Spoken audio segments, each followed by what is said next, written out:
If you are still having trouble accessing the DSI website or game after you have looked at the screencasts to help out with Flash, there's one more step you can take.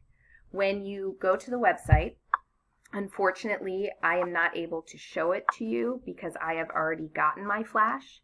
But if you have a screen where it says Adobe Flash and the screen continues to stay gray after you've already taken the steps, look into the upper right-hand corner of your search bar. You will see a puzzle piece with a red attachment to it. You will click on that. It will ask you to manage your settings, so you hit Manage. Once you are there, you will have a screen that says Allow Flash, and you just have to switch it to on so that it is colored instead of gray. And then X out and refresh your DSI page. That should work. If it does not, please contact us.